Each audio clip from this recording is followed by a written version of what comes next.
Om Shri Gurubhyo Namaha Harihi Om Suddhaspadiga Sankasham Shuddha Vidya Pradayakam Shuddham Purnam Chidanandam Sadashivamaham Shraye Shankarupena Machyattam Panchikritam Abhudyaya Kim Kariyasya Samaya Shankaracharya Mashraye Praklada Varado Devo Yondasimha Paro Harihi Nusimho Pasakam Nityam Tam Dasimha Gurum Bhaje Sadashiva Samarambham Shankaracharya Madhyamam Asmadacharya Paryantam Vande Guru Paramparam Bharathi Karunapatram Bharathi Padabhushanam Bharathi Padamarudham Bharathi Tirthamashraye Vidya Vinaya Sampannam Vitaragam Vivekinam Vande Vedanta Tattvajñam Vidhushekara Bharatim Mala Sudha Kumbha Vibhoda Mudra Vidya Virajat Karavarijātam Apara Karunya Sudhamburashim Sri Sharadambam Pranatosmi Nityam Om.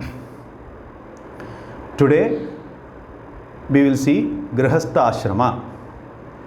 In the last session in Ashrama scheme we saw Brahmacharya Ashrama. The next stage of life is Grihastha Ashrama, that is stage of householder or married person's life. This is extremely important, relevant and alive even now also. According to our scriptures, family life is primarily a religious institution sanctified through a religious ceremony and meant only for religious purposes. This marriage institution is formed through religious function, wedding, and the objectives are only for religious purpose. Material purposes are incidental, byproducts only. This is our approach, that is Vedic approach to family life. Here the Grihastha, the married person, goes after his prayers, that is dharma, artha, kama, purushartha.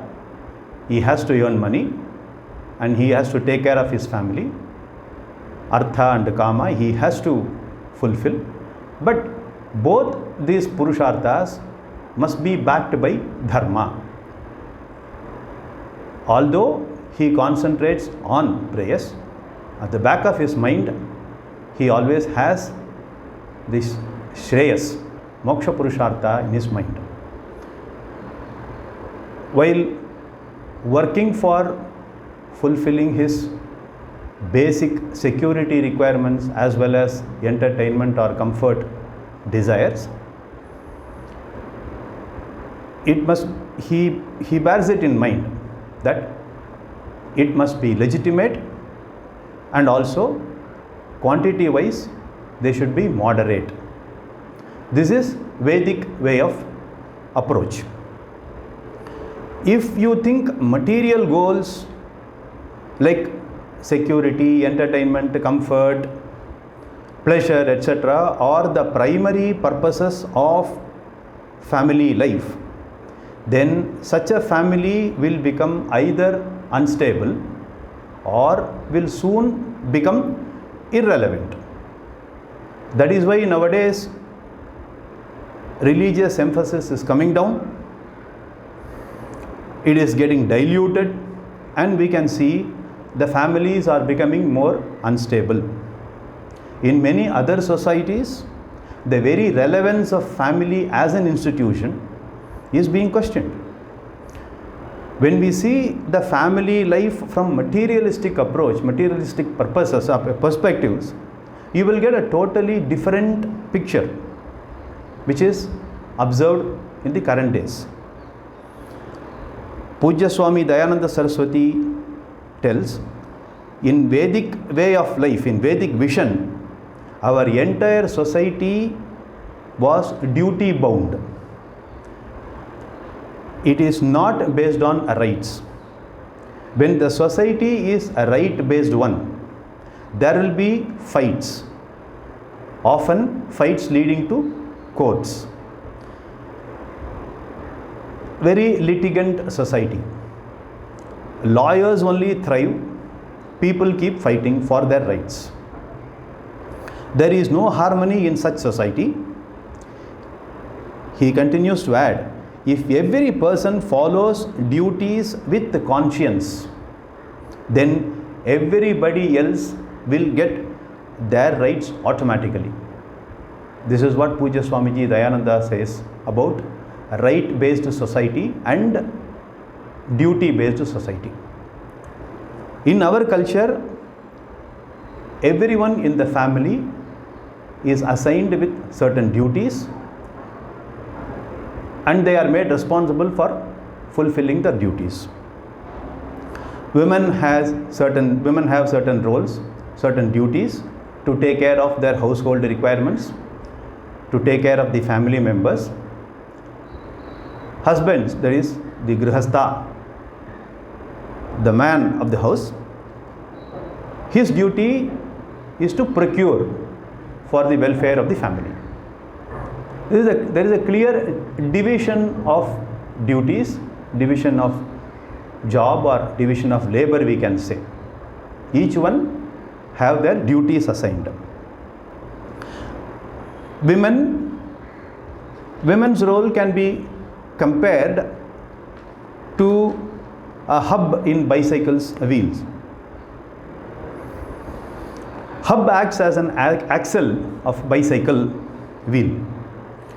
We have seen bicycle wheels, and a hub will be there at the center of the wheel, and there will be spokes connected between the rim of the wheel and the hub. The spokes can be compared to the relations, and hub can be compared with women of the house. Hub holds all the spokes tightly so that the bicycle remains stable. Likewise, women holds the family relationship together. Relations with husband, relations with her children, with her in-laws, with her own parents, brothers, sisters. There are a lot of relationship in the family life.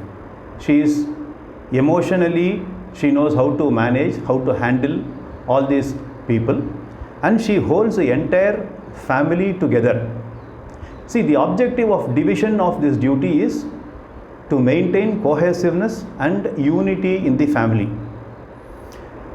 In the modern days, these ideas or aspects of family life are considered oppressive and regressive also. So some of us feel in traditional families, woman is heavily dependent, more so economically, on others, and she is not empowered to fulfill her aspirations. So aspirations is what? It is not mumukshutvam or moksha, etc. No, it is not like that. It is to fulfill her artha and kama desires. Therefore, they say that women also should be economically or financially empowered, and she should become independent.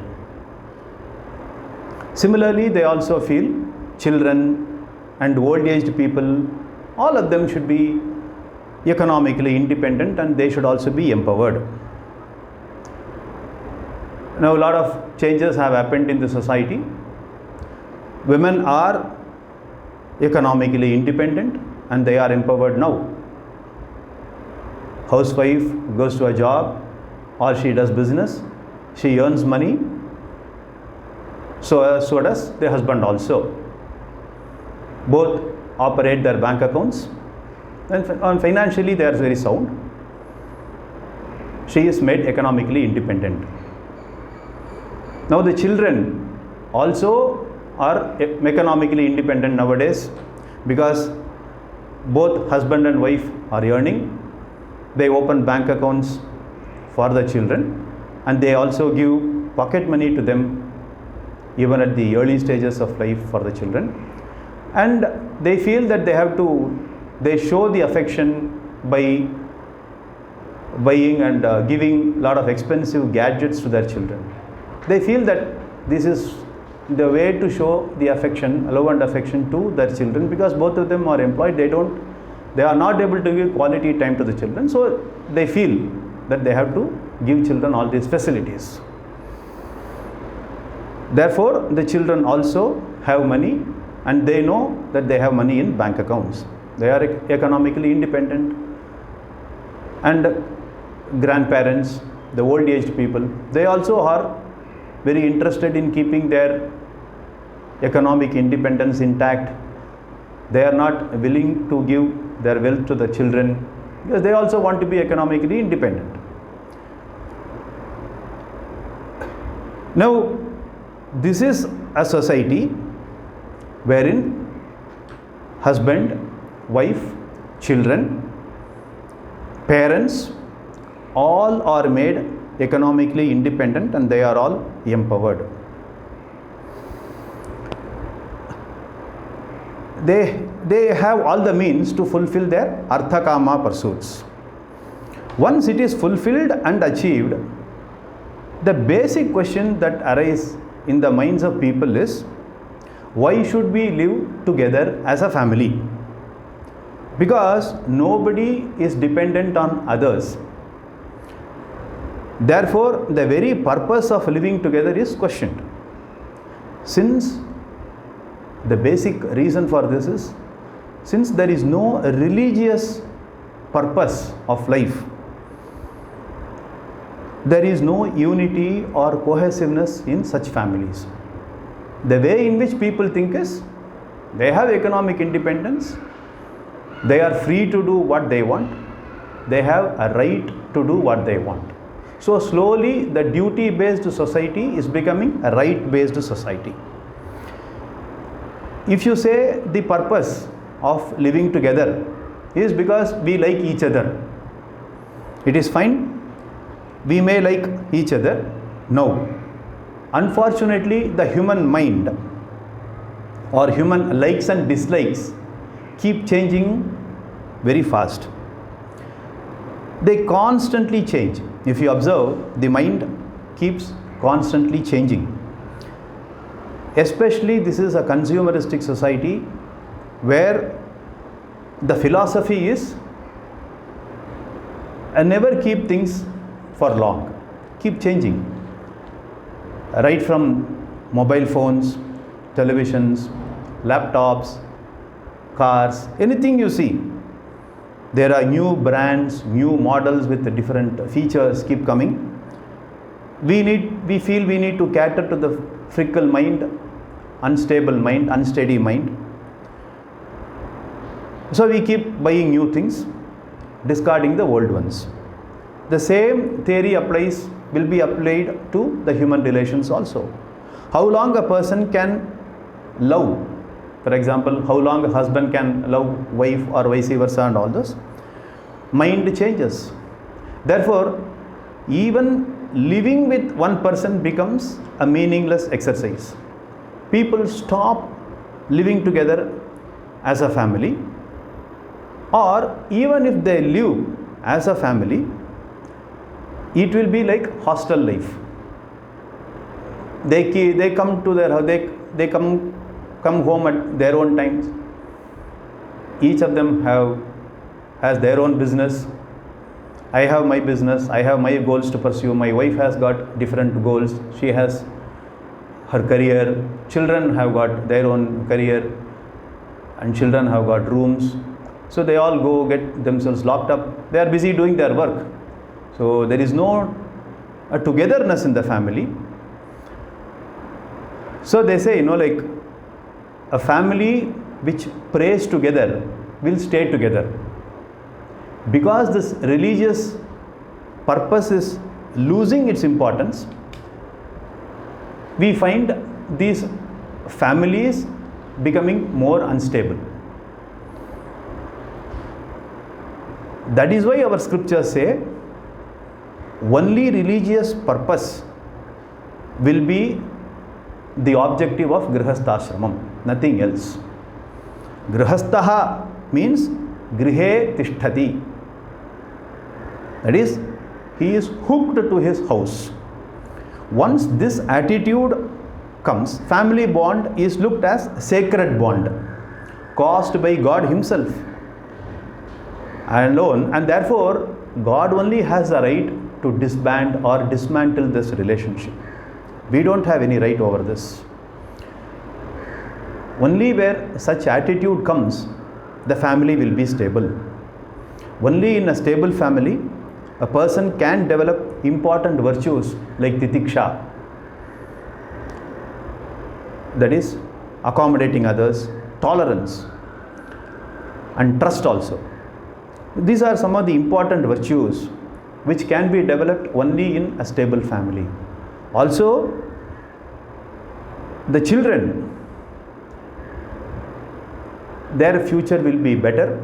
They will have more emotionally, they will be more healthy only in a stable family. In an unstable family where there is constant fight, the children also will be disturbed. Their future will be in question. So it is, these are all problems in unstable family. In some of the Western world, some of the countries, it seems application for employment, they see if a person, if he has lived with a wife for a long time, it is considered a plus point, it is considered an important qualification, since this person is considered as adjusting and forgiving person of toughness.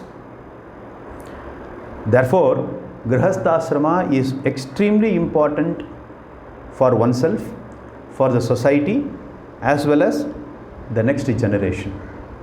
This is about Grihastha Ashrama. The third stage of life, Vanaprastha Ashrama. Vane prakarshena tishtati. One who lives in seclusion. This is the training period for complete withdrawal. So here a person practices gradual withdrawal, because mind is very active. It is as active as we are in the early stages of life, but unfortunately our physical body is not able to cope up with the speed of the mind. Physical body grows old, therefore the mind thinks that I should get up fast, but I am unable to do. My movement will be slow. Even a person who is 50 plus or 60 plus, getting up, sitting down is a big project. Walking will be very slow. So he has to understand this slowing down of physical body, and he has to prepare his mind to accept these facts and live a quiet life. But all of a sudden he cannot do. So he needs some time. This Vanaprastha Ashrama can be used for this purpose, training the mind to be in seclusion.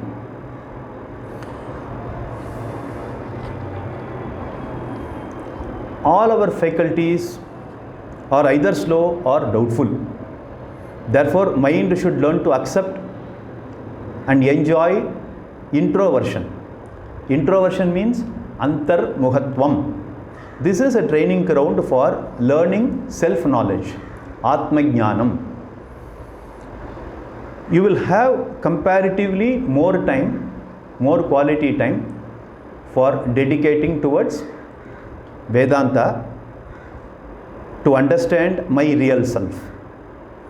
This is the stage of withdrawal, introversion or seclusion, and we can say this is a preparatory stage for sannyasa ashrama.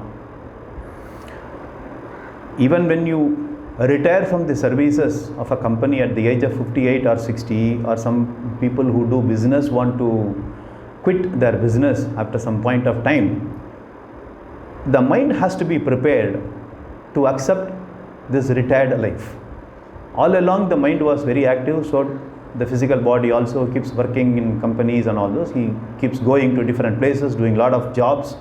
But during retirement, he has to be at home. The society also will not give that much importance to this person. So all these factors have to be kept in mind, and the mind should be prepared to accept this retired life. Otherwise, this retired life will become traumatic experience for some people. They may not be able to handle the retired life. one has to prepare his mind. This is Vanaprastha Ashrama. That is, in the olden days, people used to go to Vanam, that is forest, to live a secluded life. In the current day scenario, it may not be practically possible. So even by living in cities, living with our children in a family, in a flat or wherever we live, it is only mental, no? So we have to prepare our mind to live secluded. That is, we should not interfere in children's life. We should not keep asking, where are you going, keep calling me, all those things. Children are old enough, they will take care of themselves. So this type of mental maturity we should develop for Vanaprastha Ashrama in the current day scenario. Then the fourth stage is Sannyasa Ashrama. This is second education, only spiritual and leading a spiritual life. In Brahmacharya Ashrama, a student learns value education, dharma jnanam. In Sannyasa Ashrama, with an introvert mind, living in seclusion, I can attend Vedanta classes more often. And in fact, this is my only hobby. This is the only job I have. I don't have any job outside. Even other people don't want to spend time with us because we are old and they are very busy. They have their own jobs to attend. Therefore, I have to develop a mind. If others don't talk to me, it is very good. Others don't care about me, it is fine, because I will have absolutely quality time for concentrating on my Vedantic classes to really learn about my true self. Primarily, sannyasa is giving up everything. Virtually everything, yes. You should not own anything. No bank accounts, nothing. Primarily, renunciation of ego and self-ignorance. The mind should be prepared to lose anything and everything, because sooner or later Yama Dharmaraja will come, and anyway he is going to take everything, including our physical body. Before Yama threatens me, I am ready to hand over my physical body, everything, in a platter. So I have to develop this mind. Sannyasa in a ritualistic form is called Ashrama Sannyasa.